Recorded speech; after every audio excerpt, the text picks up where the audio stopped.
On 1st of August 1579, two senior English officials and many of their entourage were killed in Tralee.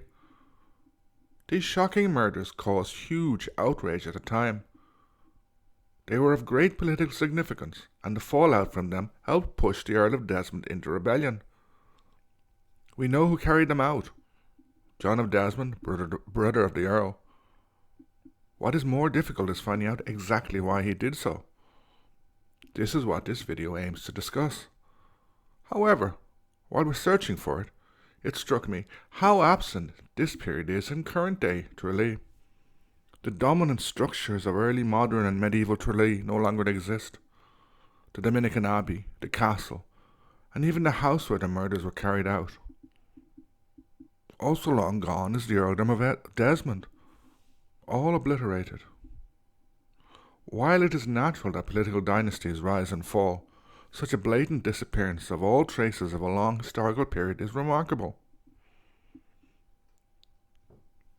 Why did John of Desmond and his followers kill the two English officials? To answer this question, we have to look at the historical context. In Ireland, Queen Elizabeth's reign was a period of extreme confusion and disorder. There were many reasons for this, but ultimately the Queen's incompetence and maladministration were responsible. Inconstancy, changes of policy, infighting in the regime, and corrupt officials caused much harm to the country. Religion made this febrile environment even more volatile. In the 1570s, the Earl of Desmond was a prominent lord in southwest Munster. He held extensive lands in Cork, Limerick and Kerry. He controlled most of North Kerry, including Tralee, Dingletown and Castle Island. Furthermore, two other Geraldine lords, the Knight of Kerry and Lord Leishnaw, also held large tracts of lands in the county. Indeed, the only important lord in North Kerry who was not a Geraldine was O'Connor Kerry. He held the important castle at Carrigafoyle. It's worth noting that at this time Kerry meant what is now North Kerry. Until the early 1600s, South Kerry and part of West Cork formed the Lordship of Desmond, the territory of McCarthy Moor.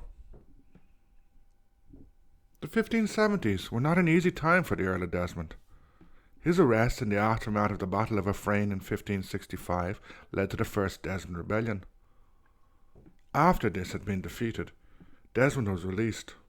However, he continued to have a complicated relationship with English officials, notably John Perrot, Lord President of Munster and later Lord Deputy, and William Drury, Lord President of Munster from 1576 onwards.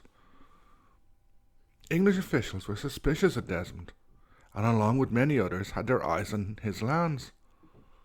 Desmond constantly appealed over their heads to the Queen. She often commanded her officials to leave him in peace. However, this did not always happen.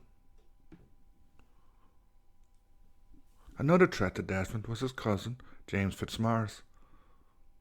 The latter was a militant Catholic. Desmond was jealous of him, and was undoubtedly relieved when, after the failure of the First Desmond Rebellion, Fitzmaurice fled to the continent, where he hoped to get military support among the Catholic monarchs there. His return to Ireland would dramatically transform the situation. He was one of the first Irish lords to try to link the fight against Elizabethan centralisation to the Catholic cause. Munster remained troubled during his exile, something Fitzmaurice hoped to take advantage of. In 1577, Pope Gregory XIII granted him an indulgence and remission of sins for those who would fight with him in Ireland. However, Philip of Spain was at this time trying to avoid a war with England and refused him support. After various escapades, Fitzmaurice and around 60 men left La Ferrol in Spain in June 1579. Accompanying him was Nicholas Sander, an English Catholic priest and exile. He acted as a papal envoy. They landed in the Dingle Peninsula on the 17th of July, where they hoped to trigger a religious rebellion. They fortified an ancient promontory fort in Smerwick Harbour called Dunanore. Initially, the Earl of Desmond opposed Fitzmaurice. However, government officials were more suspicious of him than ever. Indeed, The government's heavy-handed and panicked response to the landing of Fitzmaurice and Sander pushed many into rebellion. Although Fitzmaurice had landed in Desmond's territory, the Earl was not going to be allowed to fight him alone. In a signal that the Earl was not trusted, Sir Nicholas Malby, a militant Protestant, was dispatched to fight Fitzmaurice. His actions soon alienated many who were loyal to the crown. In the meantime, Desmond and Fitzmaurice's forces skirmished with each other. Although this was inconsequential, Fitzmaurice's forces were prevented from doing much, though they did attack Dingle. Two English officials, Henry Davels, one of the commissioners of Munster, and Arthur Carter, Provost Marshal of Munster, were sent by Drury to meet Desmond and basically find out if he would be loyal, as well as to report on Fitzmaurice's progress. After meeting Desmond, the two officials scouted out Smerwick, where seeing the weakness of the invasion force, they asked Desmond for 60 shot and a company of gallows glass. Desmond reportedly refused, saying his men were not good enough. Davils and Carter returned to Tralee, from where they intended to contact Drury. Tralee was very different at this period. According to Lawrence Dunn, it contained 4 castles, a very large Dominican priory, and a medieval parish church. The medieval town ran from today's Moydewell to High Street. The so-called Great Castle of Tralee was located where Denny Street is today. It was actually demolished in 1826 to build Denny Street. Nearby was Rice's Castle, also called Short Castle.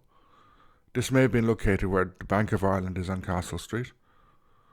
Castle MacEllistrum was on Rock Street, and the last castle, the Countess of Desmond's Manor and Castle, was near the present Town Park and Princess Street.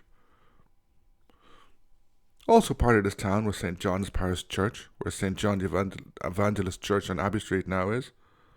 In addition, at this stage, Tralee was a port, with the docks being located in what is now the Brandon Car Park and Ivory Terrace. Finally, central to medieval Tralee was the Dominican Priory of the Holy Cross. This was located between the current Abbey Street and Lower Abbey Street. It was a large and rich priory. The enclosed precinct, in other words, the lands around the abbey, measured 5 acres, while it also had 13 acres outside the walls at Ballyvelly and 2 more acres in Dingle. It was by far the largest enclosed Dominican precinct in Ireland. However, the days of medieval Tralee were numbered. As mentioned, Davels and Carter and their entourage returned to Tralee. Although this town was Desmond's, they felt safe there. There are a number of reasons for this, notably because Davels was on very good terms with Desmond and his brother. According to various accounts, they were staying either in a house or inn belonging to William Rice. I wonder if this was actually Rice's castle. Irrespective of where they were staying, they were doomed. In the early hours of 1st of August, Desmond's brother, John of Desmond, his brother James, and various of their followers surrounded the place where Davels and Carter were staying. Rushing inside, they quickly killed most of the English party, including both Davels and Carter. Some reports state that another 18 English were killed. These murders caused great shock and transformed the political context at Munster. John of Desmond had carried them out, but it was not clear why. In addition, there had previously been friction between John of Desmond and the Earl, especially since the birth of the Earl's son. Nonetheless, many in the English administration blamed the Earl for the murders, despite the clear lack of any evidence for this. The arrival of Fitzmaurice had left the situation in Munster very unstable. Drury's reaction and refusal to let the Earl of Desmond deal with the rebellion by himself made things even more volatile. Desmond was now afraid that the actions of the English would have the contrary effect of pushing his supporters towards Fitzmaurice's side. This is what would actually happen. In the immediate aftermath of the killings, the Earl of Desmond went straight to Tralee to find out what had happened. There he met Justice Maya, who had witnessed the murders. The judge appears to have told Desmond that his brother was going to Ashkeaton and Limerick to kill Desmond's son James, and also the Countess Eleanor. The reason for this is that if the Earl's son died, then James of Desmond would become the heir to the earldom. Although this does not seem to have been true, the Earl panicked and went straight to Ashkeaton to protect his son and wife. By doing so, he abandoned the watch he'd been keeping on Fitzmaurice and Smerwick. In turn, this led to increased rumours and accusations against the Earl. William Drury, English President of Munster, and the Earl argued over the way to respond to both the killings and Smerwick. However, when Desmond gave Drury a document proposing that native forces should put down the rebellion, Drury had him arrested. He saw Desmond's proposal as a masked way of isolating the English forces. The result was a disaster. It inflamed Desmond's supporters, pushing them into rebellion. Shortly afterwards, the Earl of Desmond was proclaimed a traitor, and Munster would be plunged into the bloody and horrific Second Desmond Rebellion. The English would ultimately be successful. However, their scorched earth tactics and the use of starvation as a weapon meant the human cost was awful. The murder of the Vells and Carter meant that Desmond would be pushed into rebellion. This may be the reason why John and Desmond carried them out.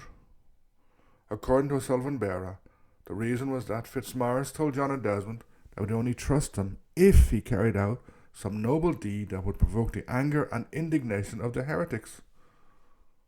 While Fitzmaurice may not have said this, O'Sullivan Beara could have correctly identified John and Desmond's motive.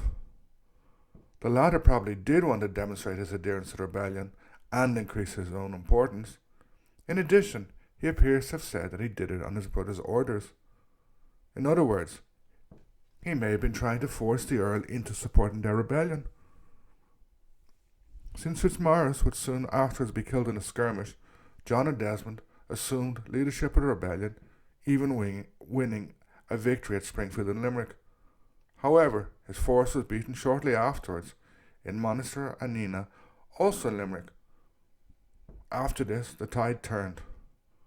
John and Desmond would be killed in 1582 near Castle Lyons, Cork, while the Earl would be hunted down and killed in 1583 in a wood a few kilometres from Tralee. While doing the research for this video, it really struck me that there is nothing left of medieval Tralee. A vibrant town with its castles and enormous abbey has disappeared. The reason for this is depressingly obvious. The conflicts at the end of the 16th century and throughout the 17th century. In 1580, the Earl of Desmond burned Tralee and levelled its castles before abandoning it. Forced out by 300 foot and a company of horse under William Pelham, more calamity was to follow. Pelham took over the abbey as the rest of the town was destroyed. Afterwards, Tralee was granted to Colonel Edward Denny. However, at the end of the century it was destroyed again.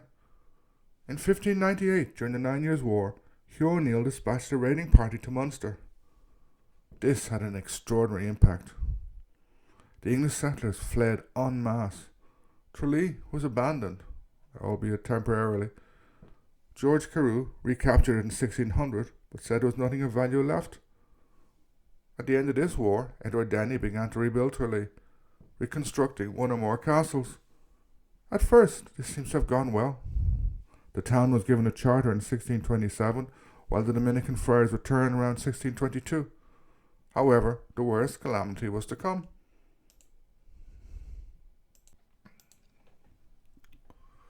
In 1641, a rebellion of Catholics began in Ulster and soon spread all over the country. In the wake of this, most of the English fled Tralee, though some took refuge in the Great Castle and the Short Castle, both of which had been rebuilt. Both would also be besieged for 6 months. Ireland would be devastated by the fighting that would rage over the following 10 years. Ultimately, the Catholic Confederacy was crushed by Cromwell.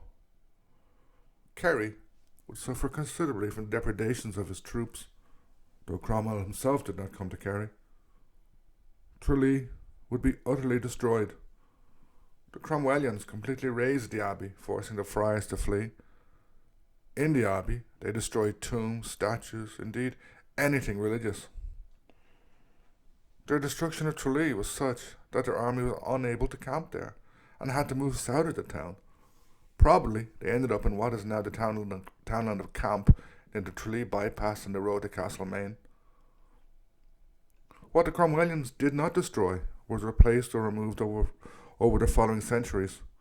the medieval town of Tralee was lost, and a far different one built in its place. Currently, the Kerry Museum has a great exhibition on medieval Tralee. This includes various fragments of statues and tombs that have been discovered, as well as other items. It also provides a good recreation of the town at this period, as well as providing a good outline of its history. Nonetheless, the removal, or better the obliteration of this period is striking in the town. It's rather sad that the historical traces and memory in a way can be so easily destroyed. While the murder of the Wells and Carter was an important event in late 16th century Ireland, it is not commemorated in the town. With the exception of the museum exhibition, it seems to have been forgotten. This raises questions about historical memory, or better, the lack of it, since Desmond Tralee has been materially obliterated. It can be asked if this matters. To me it does, a lot. History is important in Ireland, but often it is remembered wrong or even oversimplified. 19th century nationalism and romanticism had a huge impact on Irish history, indeed on all of European history. They still retain an influence, something which is not always positive. History is by necessity complex, often contradictory, involving all sorts of blurring of boundaries and grey areas. It needs to be understood as this, rather than a simple division into good and bad. The absence of visible traits of medieval Tralee thereby matters, as it is too easy to forget this history. Instead of being something people are aware of, it is left in history books and academic journals.